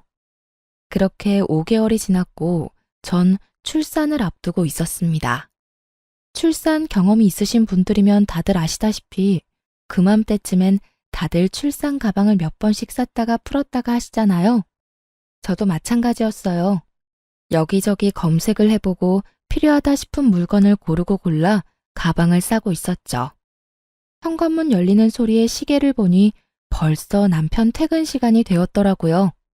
저는 아차 하는 마음에 현관으로 달려나가 남편을 맞이했고 저를 바라보는 남편의 얼굴은 어두웠어요. 전 불안했어요. 남편의 표정이. 딱 아가씨가 돈 사고를 쳤을 때와 똑같았기 때문이었죠. 전 불안감을 애써 감추며 남편에게 물었어요. 여보, 또 무슨 일 있는 거지? 아, 정말 미치겠다. 긴 한숨을 내쉬던 남편은 아무런 기력도 남아있지 않는 듯 소파에 기어가듯 걸어가 몸을 기대더군요. 이거 진짜 큰일이구나 싶더군요. 심상치 않은 일이 또 일어났음을 직감적으로 느낄 수가 있었어요. 전 남편의 입으로 나올 말이 겁이 나 차마 아무 말도 하지 못하고 있었고 상황이 답답한지 남편이 먼저 입을 떼더라고요. 아, 희정이가 이번엔 비트코인을 했대. 주식도 중독성이 강하다고 하더니 결국 또 사고를 쳤어. 애초에 그 2억을 해주면 안 되는 거였나 봐. 한번 갚아줬더니 애가 그래도 된다고 생각하는 걸까? 아님 돈이 돈 같지 않게 느껴지는 걸까? 아, 내 핏줄이지만 이해가 안 된다 정말. 기가 막히더군요. 그 큰 돈을 해결해 준 지 1년도 되지 않았는데 또 똑같은 짓으로 빚을 졌다니. 염치가 없어도 어쩜 그렇게도 없을 수가 없는지. 그래도 남편의 가족이니 남편 앞에선 심한 욕도 하지 못하고 답답해서 미칠 지경이더라고요. 전 끓어오르는 화를 겨우 누른 채 물었어요. 그래서 이번엔 또 얼만데? 또 억 단위야? 아니, 다행이라고 하기도 뭐하지만 억 단위는 아니더라고. 그게 5천만 원 정도 된다고 하더라. 5천만 원이나 돼? 엄마는 그냥 나가 죽으라 그러고 희정이는 한 번만 더 살려달라고 2번 다신 그런 일 없을 거라고 그러는데 내가 진짜 미치겠더라니까. 아무것도 못하게 손을 묶어놓을 수도 없는 노릇이고 어떻게 해야 할지 모르겠어. 내가 진짜 이런 말까지 하고 싶지 않았는데 아가씨 진짜 해도 해도 너무한다. 어머님도 그렇고 당신도 그렇고 힘든 거 뻔히 알면서 왜 그러신데 도대체? 그러게. 그래서 말인데 나 한동안 장인어른한테 드리는 돈 못 드릴 것 같은데 어쩌지? 우리 아빠 돈은 왜? 설마 아니지? 당신 또 아가씨한테 돈 해줄 거 아니지? 저의 다급한 물음에 남편은 고개를 떨구며 다 기어들어가는 목소리로 답하더군요. 그러면 어쩌겠어. 신불자 되지 말라고 2억은 갚아주고 5천 못 갚아줘서 신불자 만들 순 없잖아. 일단 일부분 먼저 갚아주고 나머지는 달마다 되는 대로 해결해 주려고. 이쯤 되니 도저히 참을 수가 없더라고요. 동생이 진 빚 때문에 처가에 돈을 빌려놓고선 또 동생이 진 빚 때문에 처가 돈을 한동안 못 갚겠다니요. 이 무슨 말도 안 되는 상황인가요? 그리고 오빠가 무슨 동네 호구도 아니고 동생이 사고 칠 때마다 도와주면 저와 아기는 어떻게 하나요? 전 입에 개거품을 물 기세로 남편에게 따져 물었어요. 당신 진짜 미쳤어? 우리도 이제 곧 새 가족이 생기는데 아가씨 도와줄 돈이 어디 있어? 그리고 아가씨 도와준다고 아빠한테 빌린 돈을 안 갚는다는 게 말이 돼? 안 갚는다는 게 아니라 한동안은 못 드리겠지만 급한 돈만 마무리되고 나면 다시 갚아 나갈 거야. 그러니까 당신이 말 좀 잘해주면 안 될까? 응, 안 돼. 절대 안 돼.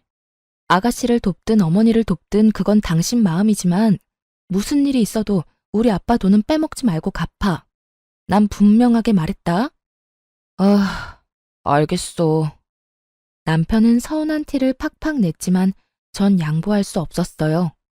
드리던 돈을 줄인다고 해도 될까 말까 하는 상황에 한동안 못 드린다는 말은 앞으로도 드리지 않겠다는 말로 들렸기에 더욱 양보할 수가 없더군요.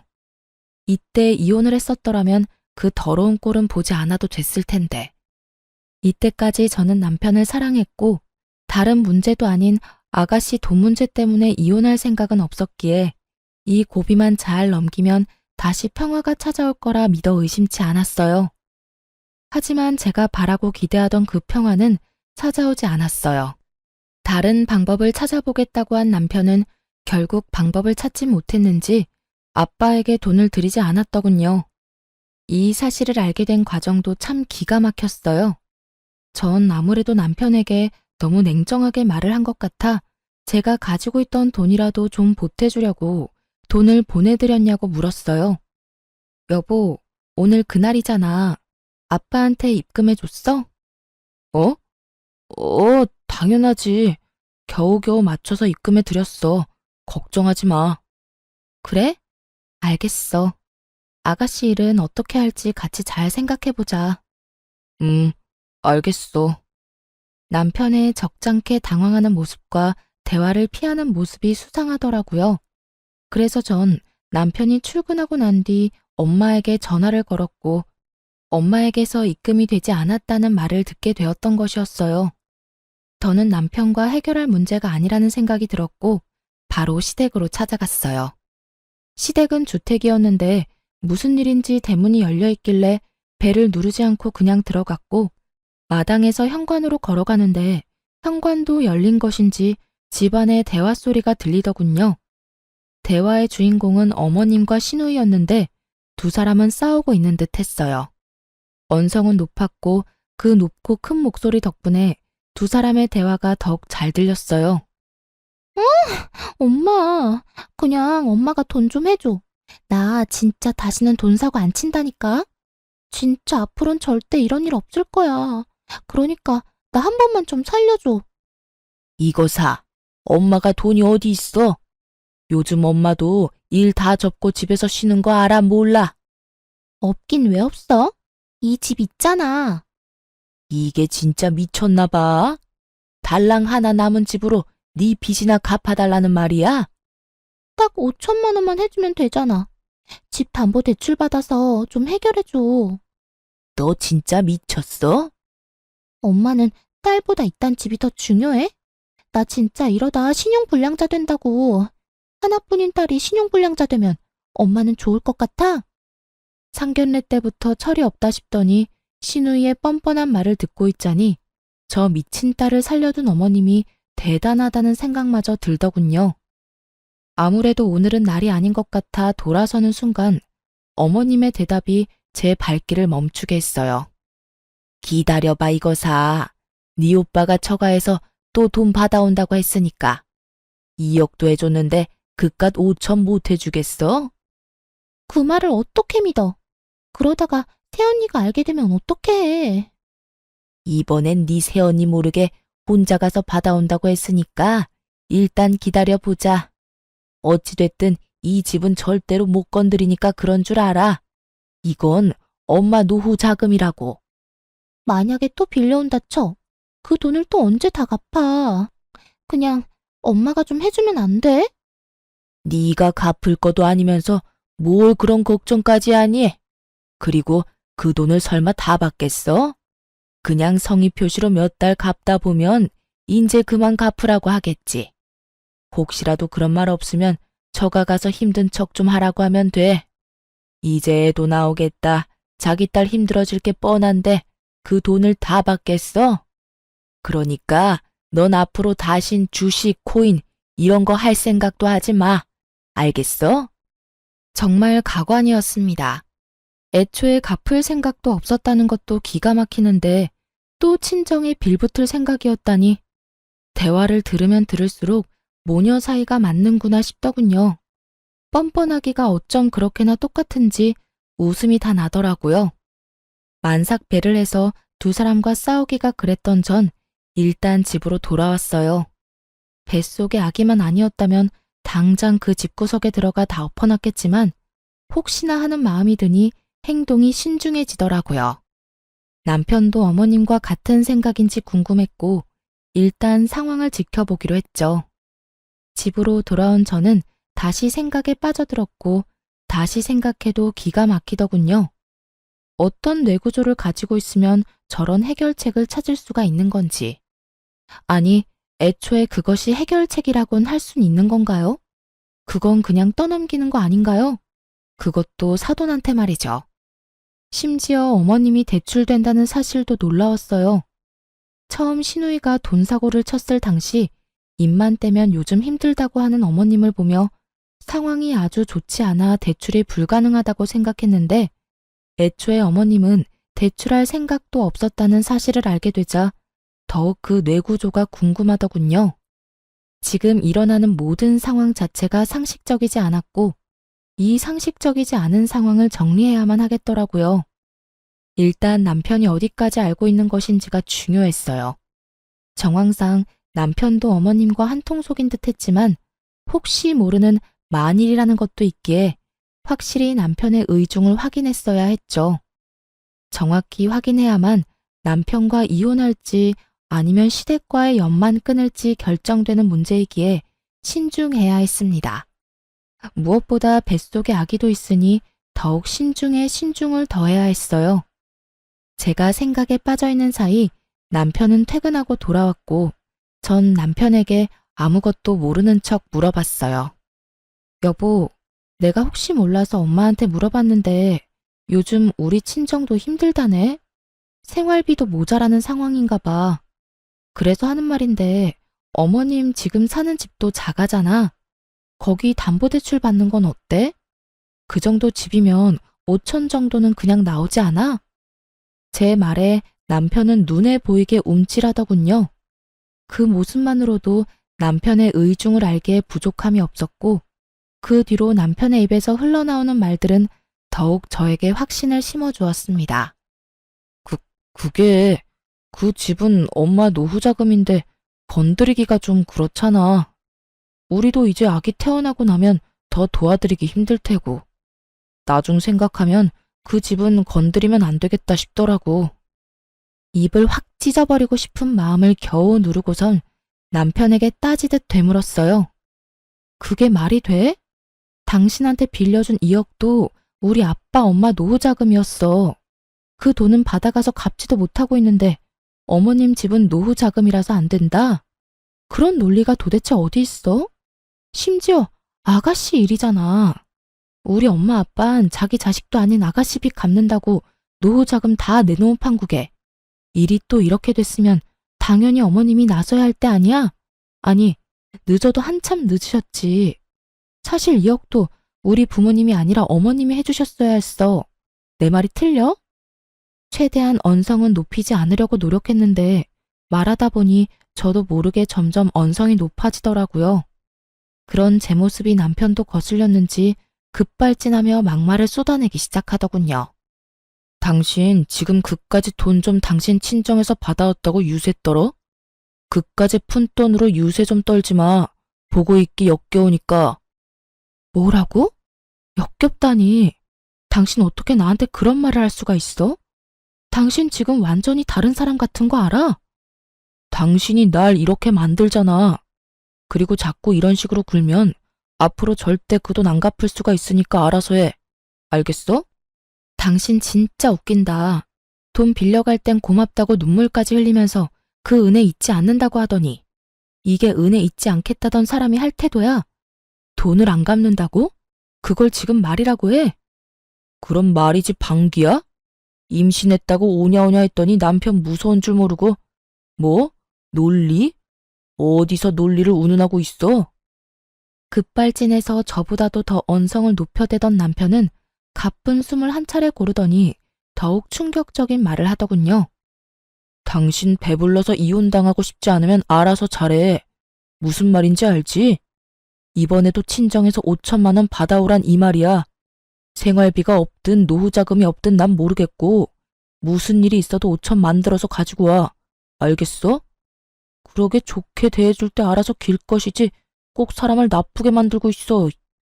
멍하더군요.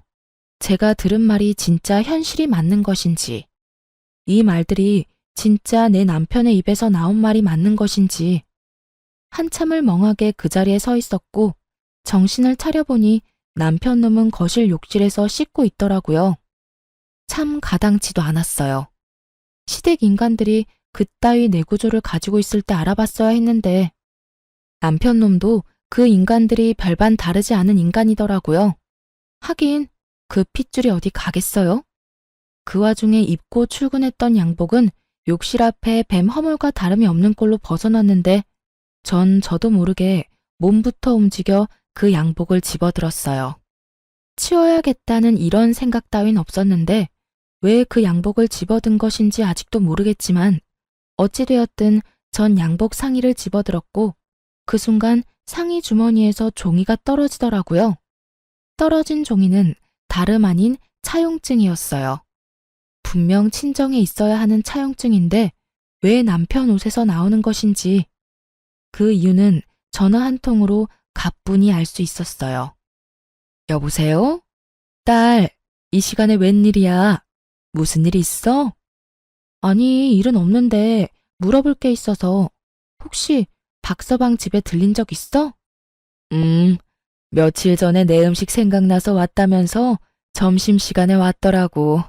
그래서 점심 한 끼 해서 먹였지. 얼마나 맛있게 먹는지. 요즘 집에서 정서방 밥 안 해 먹이니? 아니, 잘해 먹여. 내가 다른 건 몰라도 끼니는 잘 챙기잖아. 하긴 그렇긴 하지. 그런데 그건 갑자기 왜 물어? 그냥 이야기하다가 엄마 집 다녀왔다고 하길래 뭐 했나 싶어서 물어봤어. 엄마 목소리도 듣고 싶어서 겸사겸사 전화했지. 모든 것이 확실해졌어요.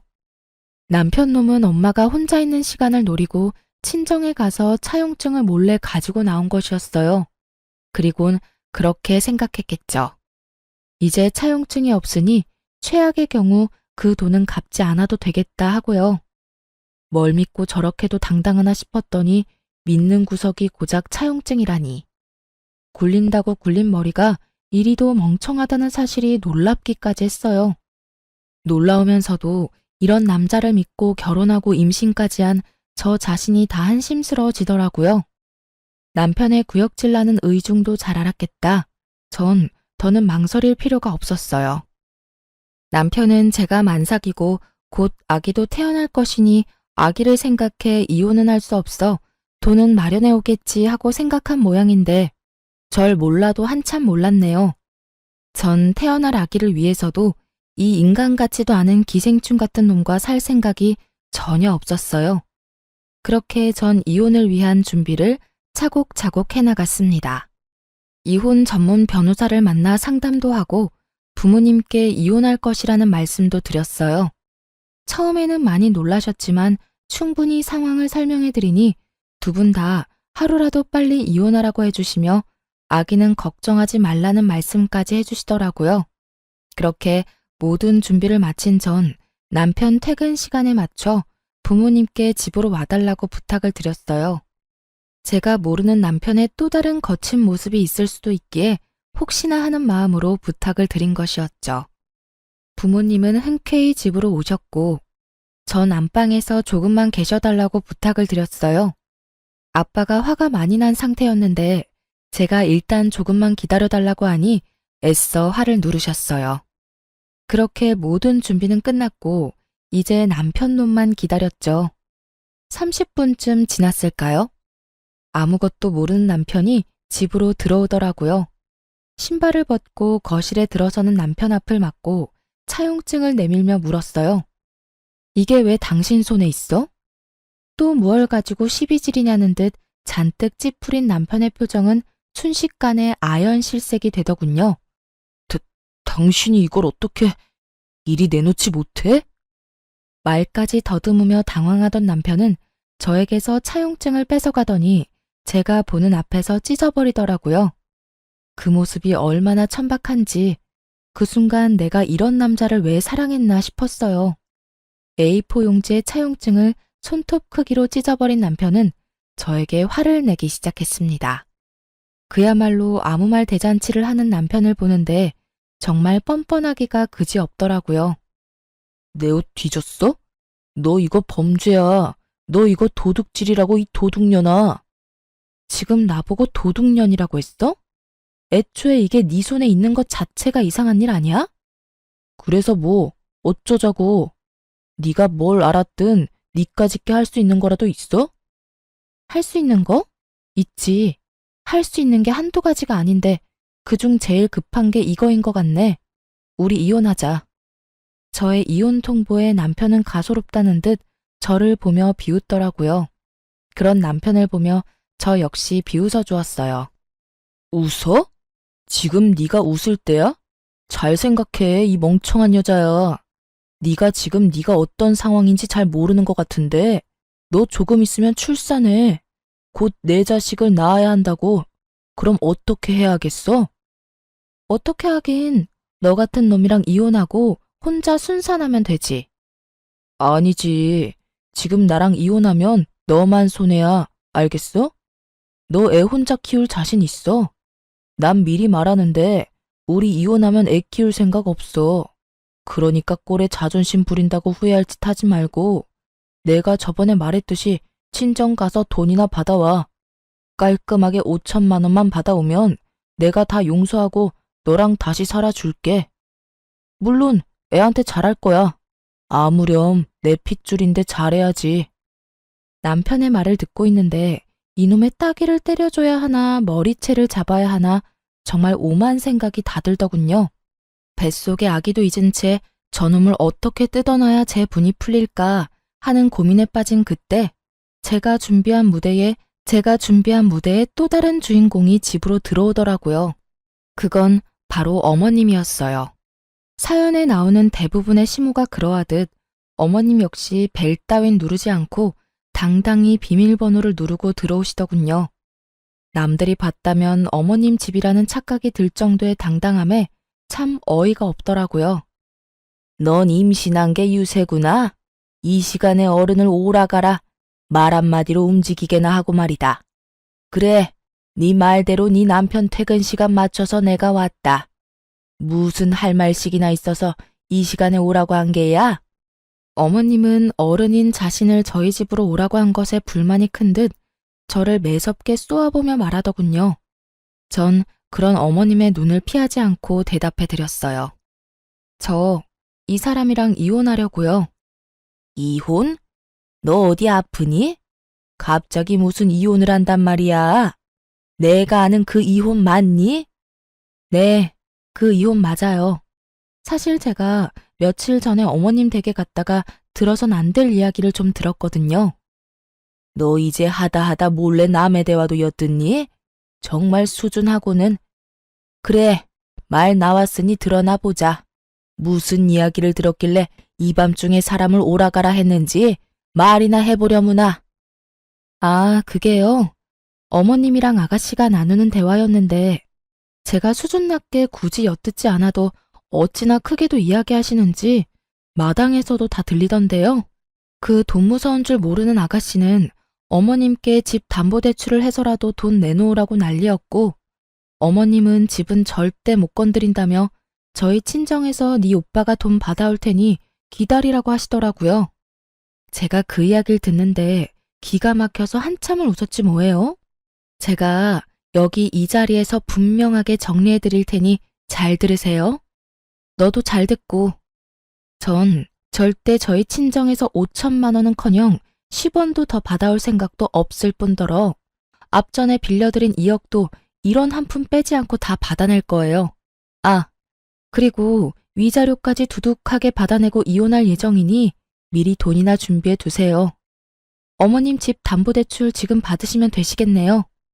제 말에 어머님은 목덜미를 잡고 어버버하고 있었고 악에 바친 남편놈이 노발대발 화를 내며 소리를 지르더군요. 2억? 차용증도 없는 마당에 네가 무슨 수로 돈을 받아내겠다는 거야? 증거 있어? 내가 2억 빌렸다는 증거 있냐고. 이쯤 되니 정말 이 인간들은 제정신이 아닌 것 같더라고요. 그냥 염치가 없는 정도를 넘어 정신과 치료가 필요해 보이는 수준이었어요.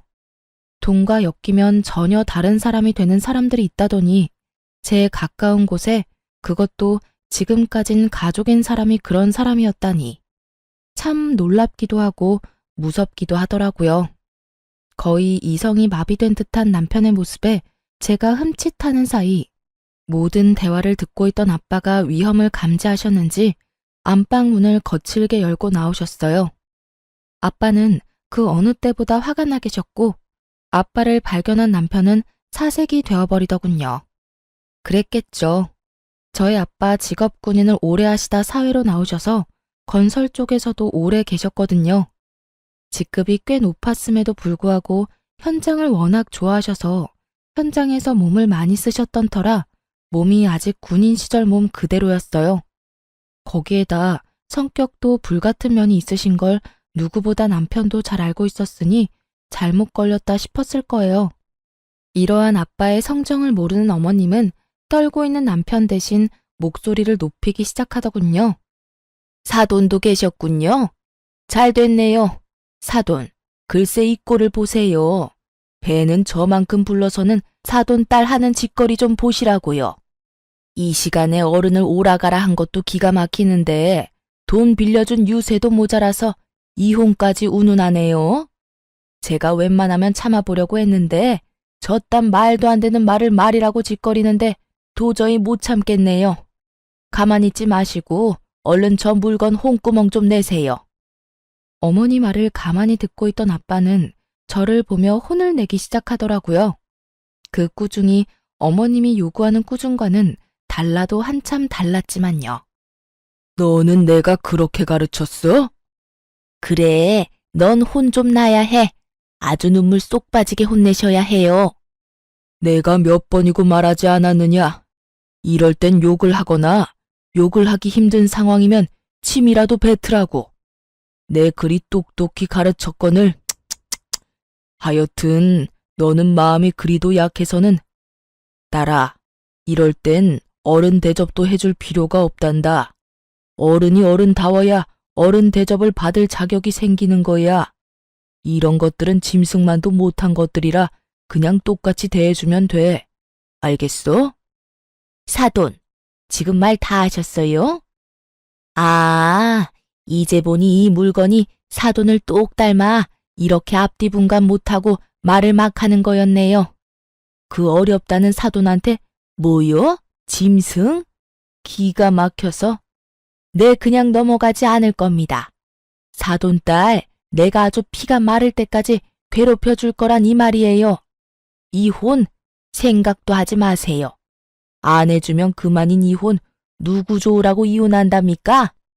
그 어렵다는 사돈 돈을 맡겨놓은 돈처럼 막 가져다 쓰려고 했던 분이 누구였는지 이 아줌마는 기억도 나지 않는 것 같더라고요.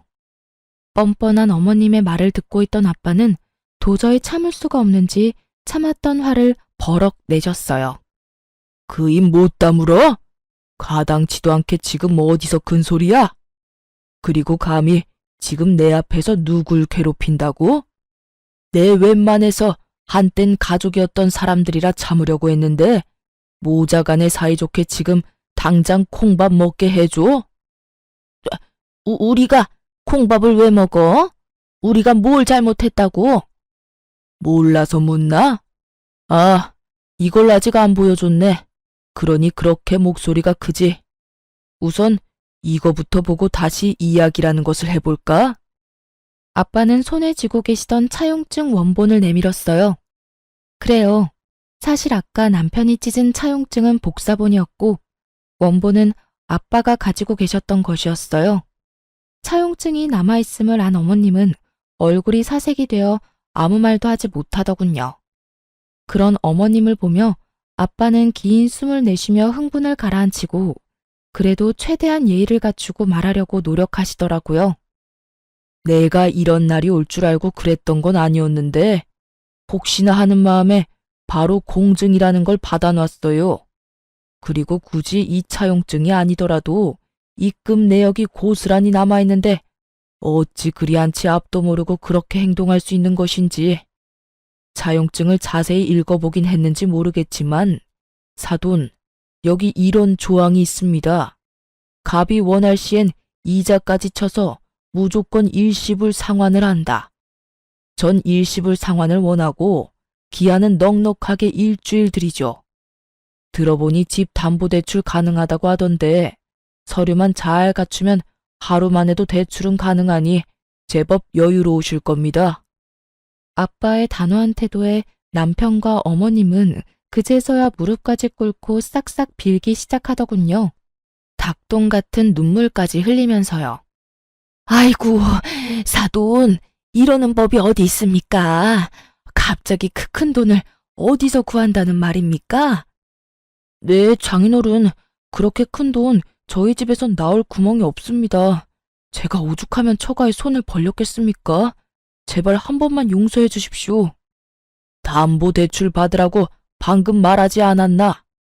네, 알아보니 그 집 담보로 대출 받으면 돈 갚고도 충분히 남아서 위자료 줄 돈도 되더군. 그러니 무조건 일주일 내로 갚아. 사돈, 그 집은 제 하나 남은 재산입니다. 제 노후 자금이라고요. 그 집까지 손대면 제 노후는 어떻게 한답니까? 그러지 말고 한 번만 더 도와주세요. 이제부턴 다달이 빠지지 않고 이 녀석이 갚아나갈 겁니다. 너 잘 갚을 수 있지? 맞습니다, 장인어른. 제가 돈이 급해서 정신이 잠시 나갔었나 봅니다. 이미 베풀어주신 은혜가 큰데 그걸 잊고 이딴 짓이나 하다니. 저 정말 많이 반성하고 있습니다. 딱 한 번만 더 기회를 주시면 안 되겠습니까? 정 마음이 풀리지 않으신다면 손주 생각해서 한 번만 더 기회를 주십시오. 듣고 있기도 힘들었던 저는 이때껏 이 모든 상황을 녹음하고 있던 휴대전화를 보여주며 말했어요. 지금 와서 이래봤자 아무 소용이 없어. 지금까지 모든 상황 녹음 다 해놨거든? 이 녹음 파일도 변호사분 드릴 거니까 그런 줄 알고 미리미리 위자료 준비해놔. 여보, 제발 이러지 마. 당신마저 이러면 난 어떻게 해. 뱃속의 아기 생각해서라도 한 번만 다시 생각해봐. 응? 내가 앞으로 정말 잘할게.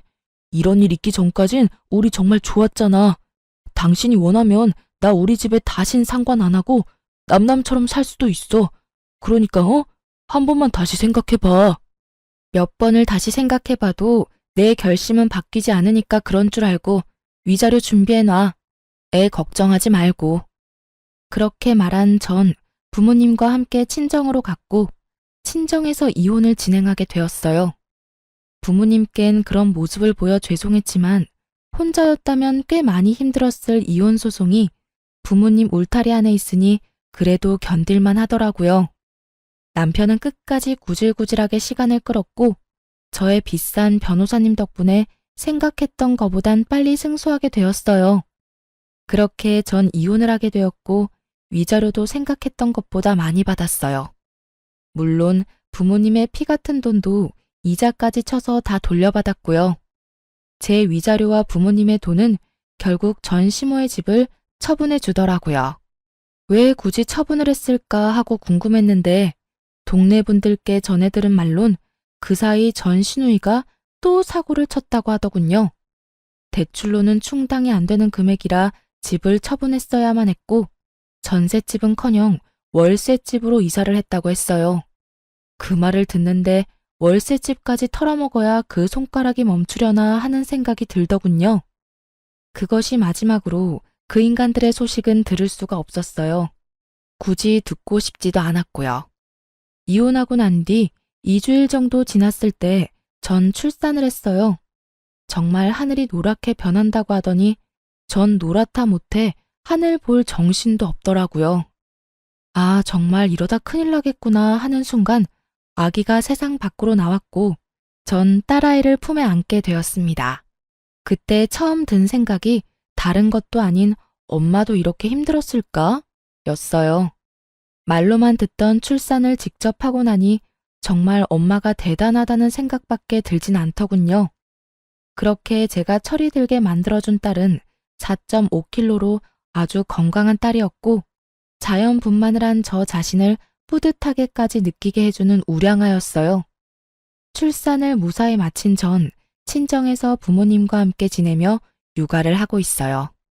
그 건강하던 딸은 어느새 3살이 되었고 젖살이 빠진 지금도 여전히 우량하답니다. 제 새끼라서 그런 것이 아니라 얼마나 귀여운지 동네 어르신들의 사랑을 한몸에 받으며 자라고 있어요. 전 요즘 복직을 준비하고 있습니다. 딸이 조금 크기도 했고 언제까지나 부모님께 신세를 지고 있을 순 없는 노릇이니까요. 새로운 직장을 찾아보던 중 전에 일하던 회사에서 복직하는 것이 어떻겠냐는 제안을 해주셨고 전 감사한 마음으로 받아들였죠. 오랜만에 하는 출근, 설레기도 하고 걱정도 되지만 오랫동안 자리를 비웠음에도 불구하고 두 팔 벌려 환영해준 회사를 위해 이 한 몸 바쳐보려고요. 사실 자신 있게 이혼을 하긴 했지만 걱정이 없었던 것도 아니었어요. 출산도 앞둔 것도 걱정이었지만 혼자 아기를 키운다는 것이 쉬운 문제는 아니었으니까요. 하지만 저의 가장 큰 걱정이었던 딸아이는 다행스럽게도 아직까진 밝고 사랑스럽게 자라주고 있어요. 그런 딸아이를 보며 괜한 걱정이었다는 생각도 드는 요즘이에요. 물론 저렇게 사랑스러운 아이가 조금 더 자라서 사춘기가 된다면 상황이 또 어떻게 달라질진 모르겠지만요. 하지만 전 자신이 있어요. 그 힘든 이혼도 해냈는데 그까짓 거 잘 헤쳐나갈 자신 있습니다. 이로써 길었던 제 사연도 끝입니다. 저의 긴 사연 들어주셔서 감사합니다, 여러분.